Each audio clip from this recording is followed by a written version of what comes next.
This podcast is brought to you by Conquer Cancer, the ASCO Foundation. Our mission is to accelerate breakthroughs in life-saving research and empower people everywhere to conquer cancer. Welcome to Your Stories, a podcast where we hear candid stories from people conquering cancer. I'm your host, Brenda Brody. With 3 children, a loving husband, a whole lot of gratitude, and a world-renowned sense of humor, Caitlin Murray considers her cup full and her life blessed. That said, things are far from perfect. Fortunately, Caitlin has proven to be a master at taking life's biggest and smallest setbacks and turning them into something that brings joy to the 1.5 million people around the world who follow her Instagram. It started in 2016 when Caitlin's 3-year-old son, Calum, was diagnosed with leukemia. Suddenly, their lives were quickly upended and filled with doctor visits, medical bills, grueling treatments, and endless uncertainty. To cope with anxiety and distress that comes with parenting a child with cancer, Caitlin launched her blog, Big Time Adulting. Initially, the blog was intended to keep her friends and family up to date on Calum's experiences in cancer care after his diagnosis. But Caitlin's sharp wit and candid honesty gradually attracted a massive audience. Now, Big Time Adulting serves as a multimedia outlet where she writes and shares about life, love, and parenting across multi-platforms, including TikTok and Instagram. And I am a follower and love it. Now, Calum is in remission and living a healthy life. Meanwhile, Caitlin has learned that maintaining a sense of humor can be a powerful medicine for making sense of not only the mundane, but also the unforeseen obstacles that life can bring. And after all her family has been through, Caitlin has a renewed appreciation for practicing gratitude and laughing at the absurd, and with raising awareness about the life-saving impact of cancer research. Welcome, welcome, Caitlin. How are you? Hi, Brenda. Thank you for that lovely introduction and for having me on the podcast. I'm really honored to be here with you. Thank you. I am so proud and honored to be with you. And as I said earlier, I do follow you and you create such beautiful comic relief in my day when sometimes it's not exactly funny. So I am grateful for you and I'm proud of all you're doing after such a difficult time in your life and your son and family's lives. So congratulations to you. Before we get started, where's your home base? Where are you calling in from? I am from Westchester, New York here. So just north of New York City. Yeah, you don't have the accent. I'm from Massachusetts. That's why, actually, originally. So, but I don't have that accent either, really. So I'm neutral. I'm a woman of mystery and you never know. I love it. You keep them guessing, girl. You keep them guessing. Okay. So can we start at the very beginning? When did you notice something was up with your son and what was your initial reaction? Bring us back to that moment when you thought something's going on and I don't know what it is. Yeah, it was so surreal, when you're going through all of that and even still feels that way now, being a little bit more removed from the chaos and stress and angst of it all. But the diagnosis itself is something that I had no idea, I had no real close personal experience with seeing someone get diagnosed and really understanding that type of a process before. But what happened with Calum is he was 3 years old when he was diagnosed. He was a November baby. And so he turned 3 in November and we went for his well visit as you do annually. And, he really sailed through that. He was a perfectly healthy, seemingly 3-year-old at that point.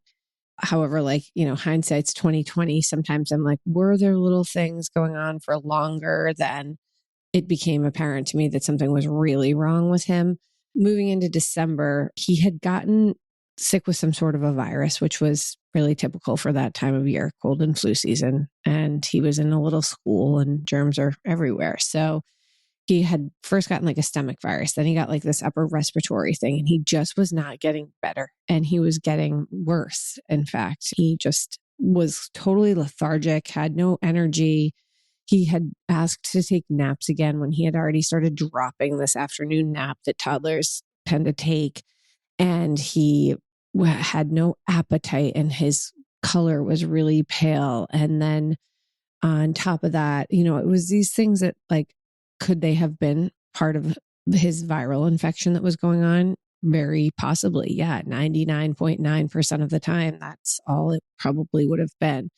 But it was this persistence. And then he started getting fevers, and the fevers were coming every day. He was not getting better. And I had taken him to the doctor. There was this very like a salient memory of mine when my mother was coming to visit, because it was the weekend of Christmas and it was the Friday before Christmas, and Christmas was going to be on a Sunday that year, December of 2016. And Calum had went down for another nap this afternoon and was feeling crappy. And I had to wake him up from after having been asleep for almost 3 hours or something. And when I got him up, he was still so tired and cranky. And that was so against his nature to be cranky. He was really like such a great natured kid and very like go with the program type of guy. And he was just really not having it. He didn't want to get up. And at that moment, I really knew that something was very wrong with Calum. And so I went and picked my mom up from the train station, and I got Calum in the car, and I had my 1-year-old daughter with us as well. I remember getting out of the car, getting to my mom and just starting to cry the second I hugged her and saying, something's wrong with Calum. We took him straight to the doctor right from there. And I had said to the doctor that day, listen, I don't want to sound crazy, like an alarmist here, but I had been Googling everything on the face of the earth of what could be wrong with my little son and why wasn't he getting better. And for whatever reason, and maybe this is just like being a health anxious person in general, all signs point to cancer, but that's like typical of going to Dr. Google, right? And I said to the doctor, he's not getting better. He's been having these fevers and he's up all night coughing. And could this potentially be cancer? And I was totally like dismissed that day. She said, this is probably a virus on top of a virus. And I'm really not that concerned. I'm not seeing any real red flags here. Monitor him over the weekend and then see what happens. So we go home and we go through the motions of the weekend, and it's Christmas time. And he's like waking up on Christmas morning, not even caring about playing with any of his new toys as a 3-year-old, not excited. He just sort of retreated to go cuddle with my mom in a chair. And we couldn't even get him to take like a bite of cake. And I said, that's it. The next morning on the Monday after Christmas, I took him back to the doctor's office and said, I'm not leaving until we get blood work for him today. And we did. And within 2 hours of him having his blood drawn, we were getting a phone call back from our pediatrician telling us we needed to get him to the nearest children's hospital right away. And at that moment, that's when I really knew. And I didn't even know what I knew. It's not like I didn't see his lab tests. I couldn't have read a blood panel at that point and known that there was anything totally suspicious or what those suspicious things would have meant. Now I could, because I have been through all of these many, many, many, many blood panels with him at this point. But yeah, that day was the first day of the rest of our new lives with cancer. What was his initial diagnosis? So he was diagnosed with leukemia, acute lymphoblastic leukemia, B cell, which is the most common form of childhood cancer, and also thankfully incredibly treatable, especially for the time of his life, the age he was at when he was diagnosed. That's an important marker in prognostics. And then also just genetically, his markings were all very favorable, thank God. So he was a relatively low risk patient out of the gates. Like we knew fairly early on that he had a good prognosis. Thank God for that. But the treatment for leukemia, which was formerly a death sentence for children, they had no way of treating it back in the 50s and 60s. It's a very long treatment protocol. So that was one of the things when he was diagnosed, and without having any really experience in this before, like, okay, doc, like, what's the deal? 6 months of chemo. What do we do? And they were like, it's over 3 years of this protocol that is a standardized protocol. And I just couldn't believe it. Like, he was going to be in treatment for longer than he had been alive. And that was really something that just was life altering. Yeah, that must have been so daunting to think of it that way. I mean, when you put it in that perspective, I'm sure it was overwhelming. How did you manage sharing with him what was going on and what he was going to be going through? Did it take time to process how you would talk to him about it? I mean, I'm sure he saw you upset. Yeah, well, I'm a straight shooter.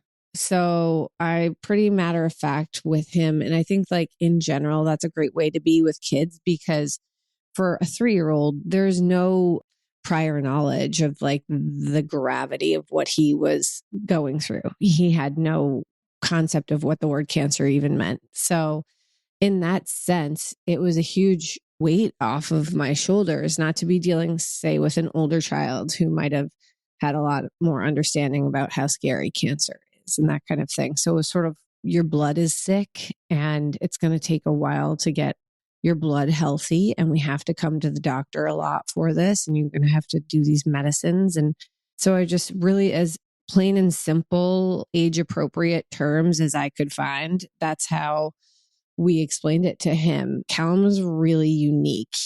He has an incredible amount of control over his emotions for a young child and would really just take it. He never screamed. There was only really one time that I was so upset, seeing him so upset. And that was at the very, very beginning, like day one of his diagnosis, when they were trying to get an IV into him. And their veins are so small that it's very difficult to access, which is why a port is so useful for so many different reasons, but particularly for a child who can't have their veins accessed super easily. And that was a really like traumatic experience. I always wondered if he would remember that, but he doesn't. Well, that's great. You do, but he doesn't. You're scarred for life, but he's fine. Yeah, totally, which is fine. Like, give it to me. I'll take it. Just don't let him have to do it all. But yeah, it's so heartbreaking because they're so small and innocent and fragile as little kids that way. But in a whole other sense, it's a gift that he didn't understand what was going on, really. Yes. And how did you take care of yourself? It's one foot in front of the other. You got to do what you got to do. So it's kind of like, put your head down and get to work here. You take on all these new roles as, your nurse, your caregiver, your emotional support, that kind of thing. My outlet's always been kind of like something physical. I love exercise or running or walks or lifting or things like that. So that was something that I always kept as a part of my routine almost daily, just in order to maintain my sanity. Tell us about your blogging. I know that Big Time Adulting came to be because initially you started blogging and sharing your story with friends and family. I'm sure that was very therapeutic as well for you. It was so therapeutic for me to write and have this opportunity or create this opportunity, I guess, whatever, to just share how I was feeling at that time. I think there was something like inside of me in a way that I was like, I don't want anyone assuming how I feel about all of this. So I'm going to put it out there.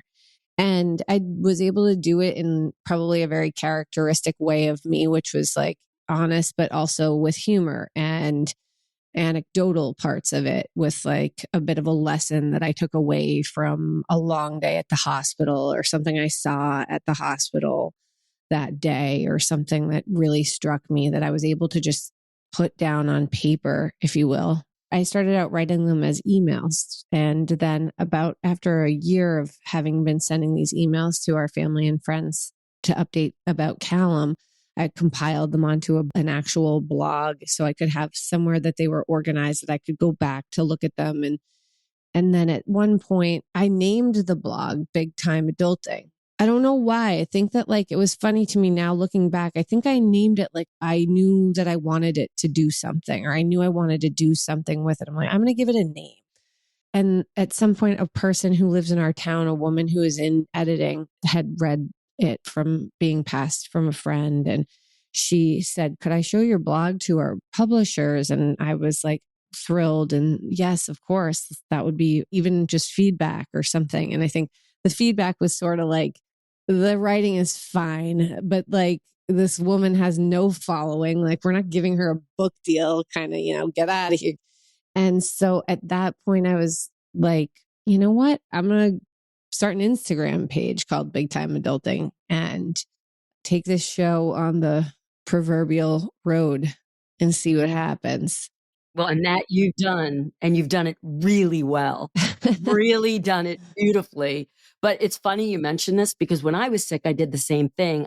I did a WordPress blog for my friends and family. As outgoing as I am, I didn't want calls, but everyone was asking and everyone wanted direct information. So like you, I'm really pretty blunt about everything. And what I didn't know was, so anyone that might be listening, when you do these blogs, though they may be private, your friends can share it with friends and they can share it with friends. And next thing I know, I had just been talking about the hemorrhages I was having somewhere.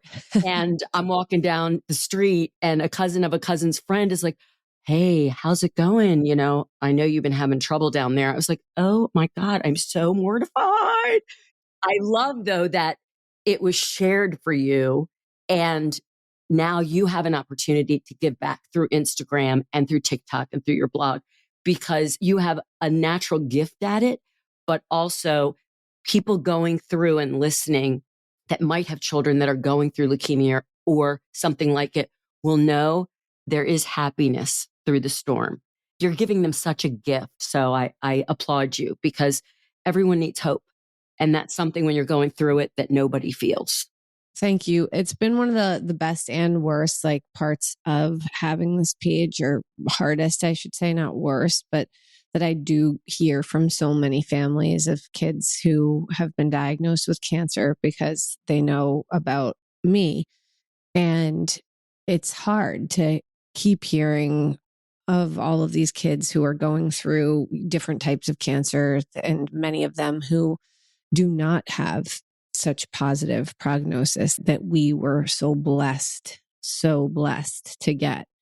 And I mean, your heart breaks constantly for these families. And that's the thing. Life is just so scary and you don't know what is going to happen. And so it's not like you can always find positives in every situation. Some situations are just truly dark and awful, but there's only kind of one way you can live your life, which is trying to find humor and take humor where you can get it.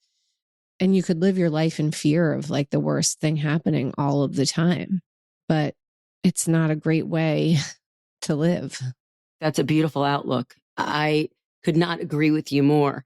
That said, after something like this, there's always those trigger moments and PTSD where it brings you back.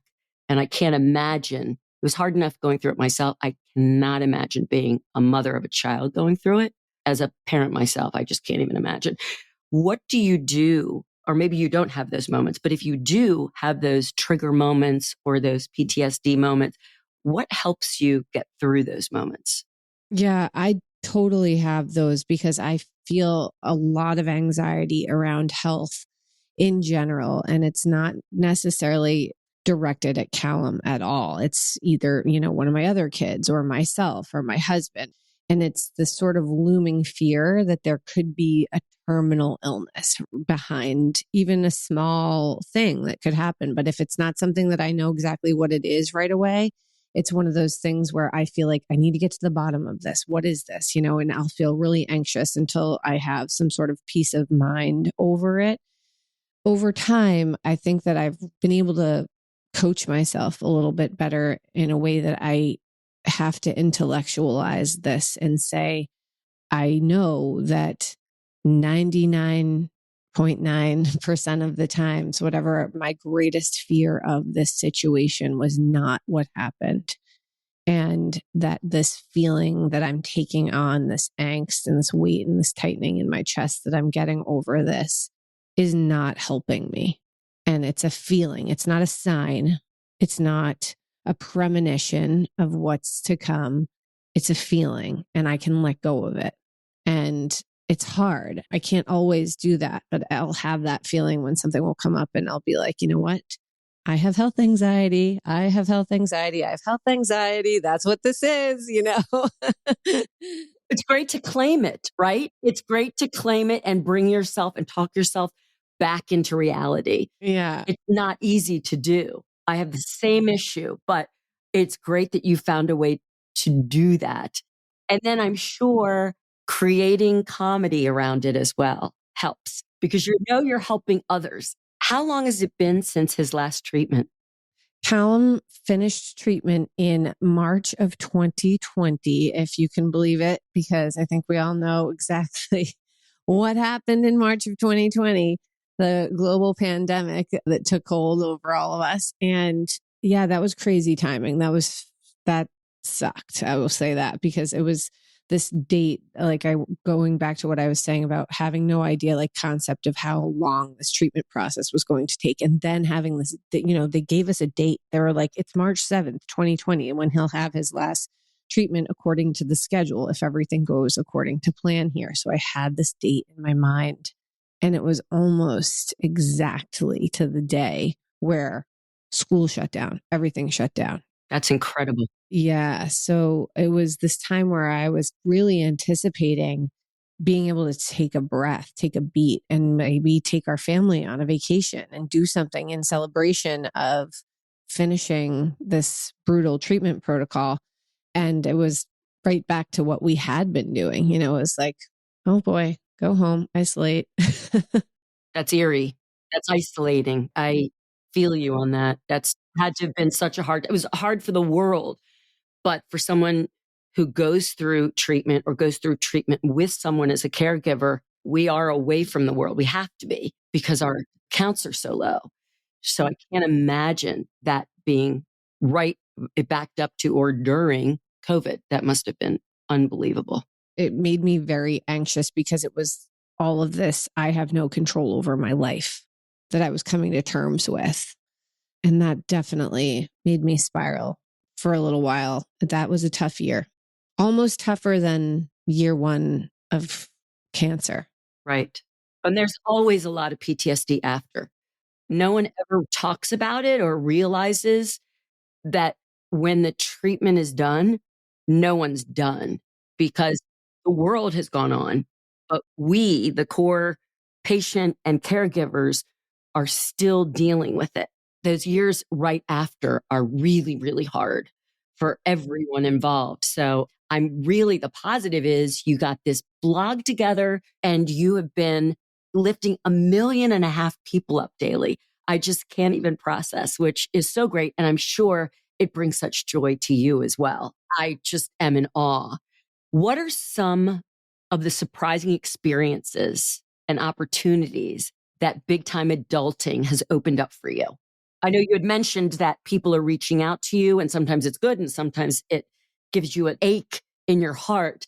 And those are the drawbacks. But what are some of the gifts you find from this opportunity that you now have of talking to the world with big time adulting? And it may not just be about your cancer journey. I mean, I watch you and I just woohoo. I loved that one when you talked about, how do you feel that the kids went back to school and everyone thinks you're going to be so depressed. And actually you are quite pleased that you're going to get some mom time. So are there other blessings that have come from it that just have been a great opportunity for you or folks you've met along the way? Yeah, absolutely. It's been actually kind of life changing for me in so many ways. I would say I rarely actually talk about our cancer experience, during certain times of the year where I'm doing some fundraising for cancer research and for pediatric cancer and stuff. If those opportunities come up, then I will go deep on it, or every now and again, I'll make a reflection back on it. But mostly it's about like the day-to-day chaos of parenting and what that really is like and how much humor there is in that, because there really is. But I think what happened with Calum as a mother for me was this license to feel like I could say whatever I wanted about motherhood and my experience as a mother, because I had been through like the trenches with him. And I think like part of the things that I touch on my page maybe feel a little bit taboo to people, which is why it's popular, because you can't like, nobody gets known for just being nice and saying the right thing all of the time or whatever it is. There's honesty, there's the rawness to it, and maybe not what people are traditionally used to hearing mothers say. Being able to put myself out there and making myself very vulnerable to do that has opened so many doors for me now. I mean, I have a whole career out of this that I never anticipated happening.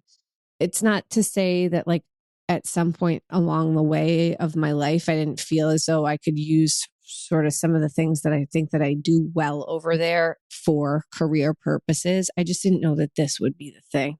So here I am now. I have agents that I work with that help me with brand partnerships, that I do a little bit of that stuff. I've never really wanted to be like an influencer in the traditional sense. So I'm more working on trying to start things that are my own, like based off of my own content creation or ideas, where you can use your audience to put eyeballs on your ideas or your company or whatever it is that you decide to do.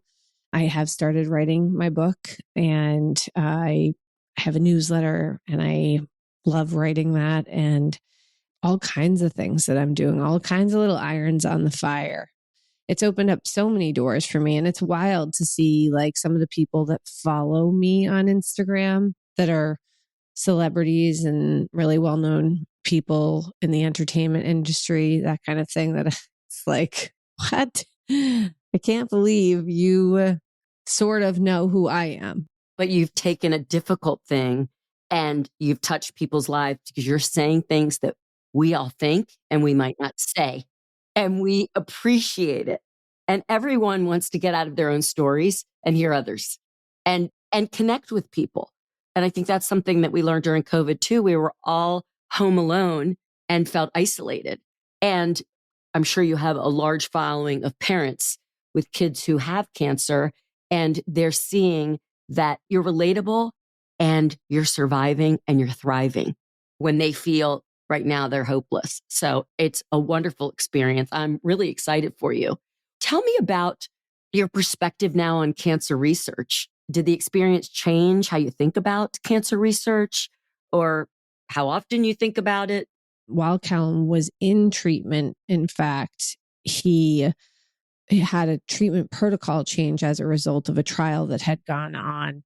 And long story short, what that resulted in was sort of a few less treatments for him, and lower levels and less levels of some drugs that he had been on that really affected him. So it's not necessarily all about cure finding. It's also about reducing toxicity for kids who are receiving treatments that are working, but that maybe they don't need all of this medicine. And maybe we can tweak a few things and do better here, and making these treatment options less scary for people and painful. Of course, we're not really there fully yet, and there's still so much work to be done, but I've really witnessed some of the amazing things that happen through research, which is so cool. It is huge. I mean, we are here today because research is saving lives. Yeah, thank God. Obviously, after, it sounds like you got very involved in learning more about research and the impact of research. During his diagnosis and his treatments, was his care team discussing the research behind everything they were doing? Were they educating you along the way? Yeah, I would say so. We had one of the doctors that is the head, or was the head, of pediatric leukemia at Sloan Kettering, was very instrumental in some of the groundbreaking research that was done to change the treatment protocol and shift it to this new, longer, whatever. It's changed so much over the years and stuff, but that was effective in actually curing these kids. And so he was a pretty huge deal. There was this whole like comic book that was written by him and his partner that was for the kids to read, to be able to understand exactly what was going on. But it gets pretty in depth about like the different medications and what this is doing in conjunction with this. I mean, a lot of, say, for instance, many treatment protocols include the use of steroids, like alongside chemotherapies to work together. But steroids sucks for kids. I mean, like it changes them into a completely different little human. And that was one of the hardest things of all of Calum's treatment, more than even the strongest chemos that he got. The constant having to be on steroids was a tough thing. I validate you. I was on steroids as well. And I literally had a second of PTSD hearing that Calum had to be on them. Yes, it's very rough on the body and it does change you completely. Yeah, I turned him into like a little gremlin. Tell me about the day you found out he was in remission. Oh man, that's hard. Like this is almost a tough one for me to ever get through without crying. It's a very salient, lasting memory in my mind. With pediatric leukemia, they aim to achieve remission after the first 30 days of treatment. They come in it really hard, like that first month induction therapy. And by the end, there's a very low percentage of lymphoblasts that they want to see in the marrow. And Calum was MRD negative, had achieved complete remission. You know, you've gotten diagnosed, and then you go through this first month of really tough treatment and constant and steroids every day for 30 days. I mean, he went from being like a 35-pound, 40-pound 3-year-old to like a 55-pound 3-year-old in a month. You know, it was crazy, the physical change that took place in him and seeing him go through so much in such a short period of time. And you know that this date of the end of the 30 days, or 29 days to be exact, is when they're going to perform this next diagnostic bone marrow test. And you're just praying that it's working and that it's going to be okay. So you go in and you have to go through the bone marrow aspirate again, and they go under for that. And that's all very emotional in itself, watching your child undergo anesthesia. And it's crazy. It's weird because it's like the closest thing to the worst case scenario that you've been imagining could possibly happen. Like you sort of see them go limp in your arms while you're holding them there when they're getting that anesthesia. I think it was like a Friday, and when he was getting the test, so we were going through the weekend and going to have to wait definitely a few days to know the results of this test. And it wasn't, I don't think, until Tuesday that we actually received the results. So that was definitely the like longest 3 days of my life waiting for that. We got a phone call from our doctor, and I was standing in our kitchen, and he told me that Calum was MRD negative. I think I'm saying that correctly. And I just dropped to my knees and started to cry. It was like, you know, you're so joyful and so thankful, like so grateful beyond your wildest dreams. But then it's like, okay, we'll see you back for treatment tomorrow, you know, and you're about to then begin the next rest of this huge, long journey.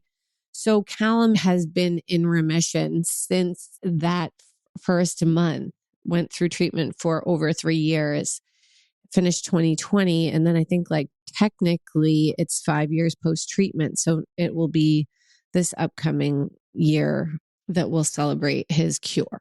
Fantastic. Oh, that's so exciting. And what has been his follow-up since? After treatment ended, they do, like, I think it was maybe once a month he would go back for blood work and just to make sure everything was okay. And as time goes on, they spread that out a little bit. Maybe it goes to once every 6 months. And now we're at once a year. And he's in a long-term survivorship program, which is pretty cool. They do a lot of testing to make sure both cognitively and physically that the effects of chemotherapy, if kids are affected by what they've been through, because so many are, for sure. We're lucky in that Calum didn't have radiation or anything near his brain and that kind of thing. So his long-term care doesn't require a whole lot. He will be relatively pretty good. That is just wonderful news, I know, for both you, your husband, your family, and for Calum. I'm so excited to hear that his prognosis is so wonderful and that he's doing great and he's thriving, not only thriving, but surviving. On the About page of your website, you wrote something really important that I want to make sure to touch on. You wrote, after Callum's experience, you have discovered the importance and power of being grateful for every blessing. Could you talk about that, and how do you find gratitude, and any words of wisdom for those that are listening and going through things right now? One of my best friends said something to me while Calum was going through treatment that really hit me, because I was so afraid all of the time that something might go wrong. Even though I knew his treatment was going well, there's a host of other things that can happen when you're immunosuppressed, and just, you never know. I forget exactly, honestly, what it was, but I was talking to a friend about something and saying, yeah, it's this is good, but we still have all of this other stuff to deal with and get through and blah, blah, blah, blah. And she was like, it's okay to celebrate the small wins. And I was like, oh my God, thank you. Because you don't want to let your guard down in a way, because you've been stung and you know that things can go badly, but you can still celebrate small wins in your life. And that doesn't necessarily, let's face it, some cancer diagnoses are so horrible, there's nothing to celebrate. There are no small wins in some of these situations that are going on. But, a small win might be just a non-humid, beautiful afternoon with the temperature just right and the sun is out. Just thank God for that today. Or just a quiet moment in nature to watch a bird or something, little, truly, truly small things where you can find beauty in life that doesn't feel very beautiful right now. That's such an important lesson, and a great one that we forget in those dark times. And for folks that are going through terminal diagnoses, there are those wins, those that get double the life expectancy that they thought they had. I'm seeing it constantly in people I mentor. I mentor a lot of patients, and I'm seeing they were given a short window to live, but thanks to research and thanks to modern medicine, their life expectancy has doubled from what it would have been if they were diagnosed 10 years ago. So I think that's such a wonderful lesson for you to leave us with today, is to celebrate those wins, no matter the size of the win, even in the darkest hours. I thank you so much for being on here.